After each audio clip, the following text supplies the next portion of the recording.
अऊज़ु बिल्लाहि मिनश शैतानिर रजीम बिस्मिल्लाहिर रहमानिर रहीम रब्बि इश्रह ली सदरी व यस्सिर ली अमरी वहलुल उक़दतम मिन लिसानी यफ़क़हू क़ौली। अस्सलामु अलैकुम व रहमतुल्लाहि व बरकातुहू। मुअज़्ज़ज़ सामीन कराम, आज मैं जो ख़ास वजीफ़ा लेकर आपकी खिदमत में हाजिर हुई हूँ ऐसी ख़वातीन के लिए है कि जिनके एग्ज़ सही नहीं बन रहे, कि जिनके पीरियड्स एग्ज़ सही ना होने की वजह से नॉर्मल नहीं आते और उनको प्रेगनेंसी नहीं होती, अभी तक कई साल गुजर जाने के बावजूद उनको कभी कंसीव नहीं हुआ, तो उनके लिए आज ये ख़ास वजीफ़ा है, ख़ास अमल है। और मैंने इसमें आपको बताना है एक ऐसी रेमेडी के बारे में कि जिसको आप यूज़ करेंगी तो आपकी ये प्रॉब्लम चाहे कितने ही साल से क्यों ना हो, अल्लाह के हुक्म से आपकी ये प्रॉब्लम दूर हो जाएगी। तो इंशाल्लाह उम्मीद करती हूँ वीडियो आज की बहुत इन्फॉर्मेटिव होगी, आपको मेरी तमाम बातें समझ आएंगी। इसके लिए आपको शुरू से एंड तक मेरी वीडियो को गौर से सुनना है, इस पर अमल करना है और अपने प्यारों के साथ शेयर भी करना है। और अगर आप मेरे चैनल पर नए हैं, मुझे पहली मर्तबा सुन रहे हैं, तो मेरे चैनल को सब्सक्राइब भी करना है और साथ लगे बेल आइकन को प्रेस करना है ताकि हर आने वाली वीडियो आपके पास नोटिफिकेशन की सूरत में पहुंच सके। आज की वीडियो जिस मुतालिक है वो है ख़वातीन में एग्ज़ ना बनने की प्रॉब्लम, जो कि आजकल के हवाले से 70% औरतों को ये प्रॉब्लम है। और बहुत सी ऐसी ख़वातीन के जो अभी मैरिड नहीं हैं, बच्चियां हैं, शादीशुदा नहीं हैं, उनको भी ये प्रॉब्लम है कि उनके पीरियड्स सही नहीं आते। तो ये तमाम जो मैं आज आपके साथ बातें करूंगी ये तमाम ख़वातीन और लड़कियों के लिए हैं। सबसे पहले मैं आपको बताऊं कि एग सही ना बनने की जो मेन वजह है वो है हमारा लाइफस्टाइल, जिसको हमने अनफॉर्चुनेटली बिल्कुल भी ध्यान में नहीं रखा हुआ। बदकिस्मती है हमारी कि हम मुसलमान होते हुए भी अल्लाह के बताए हुए असूलों पर और बनाए हुए असूलों पर नहीं चलते। अल्लाह तबारक व तआला ने दिन को काम करने के लिए और रात को आराम करने के लिए पैदा किया है।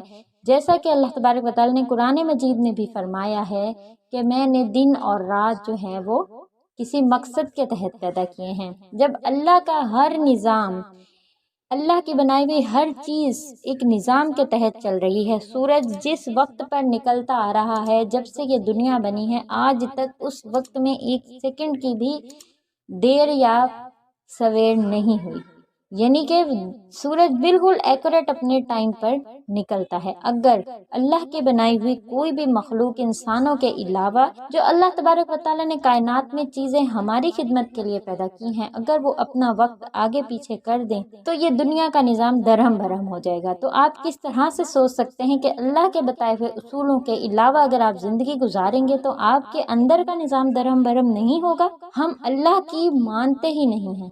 किसी ने एक बुजुर्ग से पूछा कि मुसलमान और मोमिन में क्या फ़र्क है, कि कुरान मजीद में अल्लाह तबारक व तआला ने कहा कि ए ईमान वालों, तो ईमान वालों और मुसलमानों में क्या फ़र्क है। तो उन्होंने बहुत प्यारा जवाब दिया। उन्होंने कहा कि मुसलमान वो है जो अल्लाह को मानता है और मोमिन यानी ईमान वाला वो है जो अल्लाह की मानता है। तो हम जब अल्लाह की नहीं मानते तो हम ज़ाहिर है अपना खसारा कर रहे हैं, इस दुनिया में भी और आखिरत में भी। तो मेरा टॉपिक जो आज आपको बताने का जो मेन मकसद है वो ये है कि जिन जिन ख़वातीन को भी एग्स से रिलेटेड कोई प्रॉब्लम्स हैं, उनके पीरियड से रिलेटेड कोई प्रॉब्लम है, तो उनका लाइफस्टाइल ख़राब है, उनका खाना पीना। अगर एक इंसान है वो बीमार होता है और डॉक्टर के पास जाता है तो डॉक्टर उसको कहते हैं कि जी आपको शुगर है, आपने मीठी चीज़ें नहीं खानी। हम बहुत परेशान हो जाते हैं और उन मीठी चीज़ों से परहेज़ शुरू कर देते हैं। हम सिर्फ चीनी को ही नहीं छोड़ते, हर उस चीज़ को छोड़ देते हैं कि जिसमें चीनी इस्तेमाल की जाती है। लेकिन अफसोस कि हम डॉक्टर का कहा तो मान रहे हैं जो हमारी तरह इंसान है, लेकिन हम उस परवरदिगार का कहा नहीं मानते। उसने हमें जिन जिन चीज़ों के खाने का हुक्म दिया है या जिस तरीके से ज़िंदगी गुजारने का हुक्म दिया हम उस तरह से नहीं गुजारते। उसने अपने पैगंबर को हमारे लिए रहमतुल लिल आलमीन बना के भेजा, मुअल्लिम बना के भेजा। आप सल्लल्लाहु अलैहि वसल्लम ने जिस तरह का लाइफस्टाइल अपनाया, हमें बिल्कुल उसी तरीके पर अपनी ज़िंदगी गुजारनी है। जिस तरह से उन्होंने हमें बताया है उसी तरीके से गुजारनी है। उन्होंने हमेशा सादा खाना खाया है। हमारी ज़िंदगी में बहुत सी ऐसी चीज़ें हैं जो हमने एडिशनल शामिल कर ली हैं। हम फास्ट फूड ज़्यादा खाने लग गए हैं।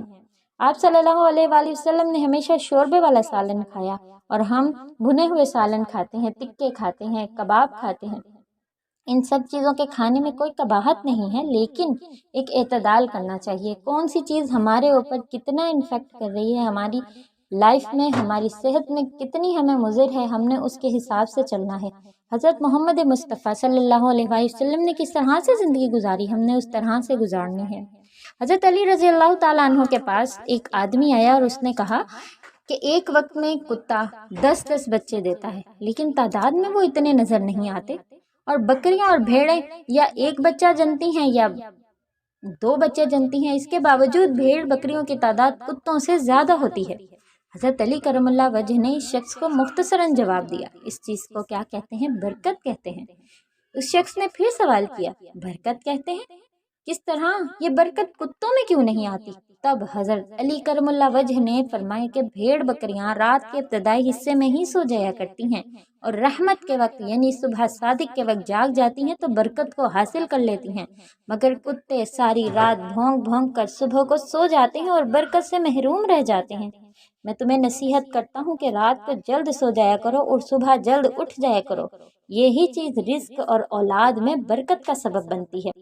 टॉपिक मैं बिल्कुल वहीं लेकर जा रही हूँ, आप बोर मत होइएगा कि हम एग्स ना बनने की जो सबसे बड़ी वजह है वो है हमारा दिन और रात का सोना।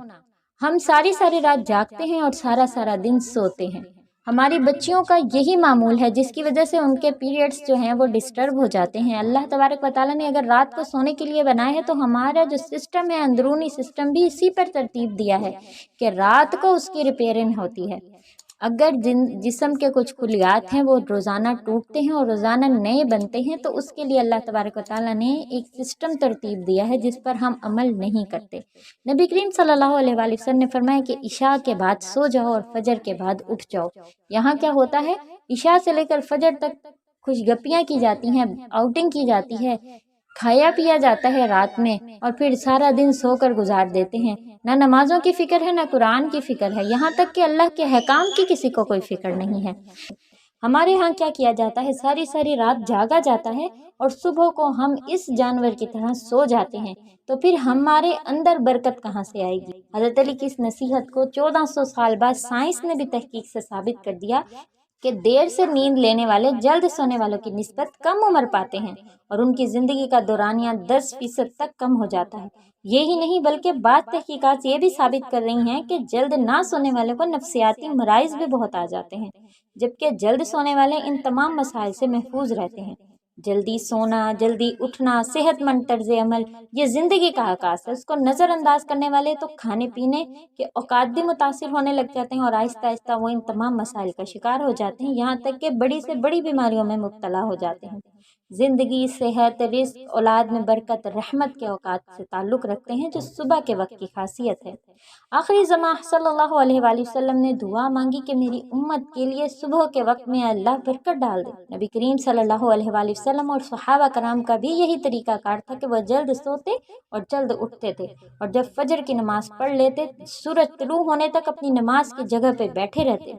एक और भी रिवायत है कि नबी करीम सल्लल्लाहु अलैहि वसल्लम ने हज़रत फ़ातिमा ज़हरा रज़ी अल्लाह ताला अन्हा को भी नसीहत फरमाई कि सुबह के औकात में रिज़्क तकसीम होता है और जो लोग सोए होते हैं उनके हिस्से का रिज़्क पहाड़ों पर फेंक दिया जाता है। अल्लाहुम्मा अइज़ना मिनहुम, ए अल्लाह हमें उन तमाम चीज़ों से बचा ले जिसका हुक्म नबी करीम सल्लल्लाहु अलैहि वसल्लम ने नहीं दिया या करने से मना किया है। अल्लाह हमें समझ अता फरमा। आपने क्या करना है कि सुबह फजर के वक्त जागने की आदत को अपनाना है अगर आप चाहती हैं कि एक्स प्रॉब्लम से आपका छुटकारा हो सके। नंबर 2, आपने रात जल्दी सोने की आदत डालनी है। नंबर 3, अपनी बेटियों को भी यही आपने तरबियत देनी है और उनको इसके मुज़रात भी बताने हैं और इस्लाम के अहकामात भी बताने हैं। और नंबर 4, आपने क्या करना है, आपने रात को सोने से 1 घंटा पहले 1 गिलास दूध लेना है, उसमें आधा चम्मच हल्दी डालनी है, उसमें आधा चम्मच उसमें आपने दालचीनी का पाउडर डालना है, 2 छोटी इलायचियाँ डालनी है और उसको पकाना है यहाँ तक कि वो आधे से थोड़ा ज़्यादा यानी पौना कप रह जाए।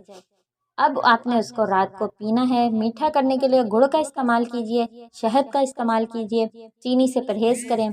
माहवारी से जितने रिलेटेड मसाइल हैं, एग प्रॉब्लम है, इससे वो अल्लाह के हुक्म से सही होगा। इसके साथ साथ आपने जो काम करना है वो ये करना है कि दार चीनी का पाउडर बना के रख लेना है और रोज़ाना 1 थर्मोस पानी लेना है आपने 2-3 गिलास, और उसमें आपने 1 चम्मच भर के दालचीनी पाउडर डाल के उसको पकाना है अच्छे से। जब उसका कलर आ जाए तो अब उसको आप थर्मोस में डाल कर रख लें और सारा दिन उसमें से थोड़ा थोड़ा कहवा पीते रहें मीठा करने के लिए। फिर वही कहूँगी, गुड़ का इस्तेमाल कीजिए, शहद का इस्तेमाल कीजिए। आप देखेंगे कि 1 महीना अगर आप मुसलसल ये तमाम बातें कर लें तो आपको इस बुरी बीमारी से अल्लाह पाक बगैर मेडिसिन के ही आराम दे देगा। मेरी बातें सुनने के लिए बहुत बहुत जज़ाकल्लाह। उम्मीद करती हूँ आपको इससे बहुत फ़ायदा हासिल होने वाला है। आप इसको करके लाजमी देखिएगा। बहुत कम कीमत में आपको नुस्खा बता रही हूँ। और हाँ, और इसके लिए जो वजीफ़ा है वो मैं आपके साथ शेयर करती हूँ कि वजीफ़ा आपने क्या करना है कि आपने फजर की नमाज अदा करने के बाद जय नमाज पे बैठे बैठे सूरतुल फातिहा को 41 मरतबा पढ़ना है और पानी पर दम करके रख लेना है। सारा दिन पीने के लिए इसी पानी को इस्तेमाल करना है। रोज़ाना नया पानी दम करना है और मेरी बताई हुई तमाम बातों पर आपने अमल करना है। इंशाअल्लाह अल्लाह के हुक्म से आपकी ये बीमारी दूर हो जाएगी और अल्लाह पाक आपको औलाद की नेमत अता फरमाएंगे। आपके पीरियड्स सही हो जाएंगे। तमाम परेशानियों से इस हवाले से आपको अल्लाह पाक जो है वो निजात देंगे। मुझे भी दुआओं में याद रखिएगा और इस वीडियो को ज़्यादा से ज़्यादा शेयर कीजिए ताकि ज़्यादा से ज़्यादा बहनें दवाइयों की मुसीबत से बचकर इस सादे से नुस्खे पे अमल करें और सेहत और तंदुरुस्ती पाएँ। मज़ीद नई वीडियोज़ के साथ आपकी खिदमत में हाजिर होंगी। अस्सलामु अलैकुम व रहमतुल्लाहि।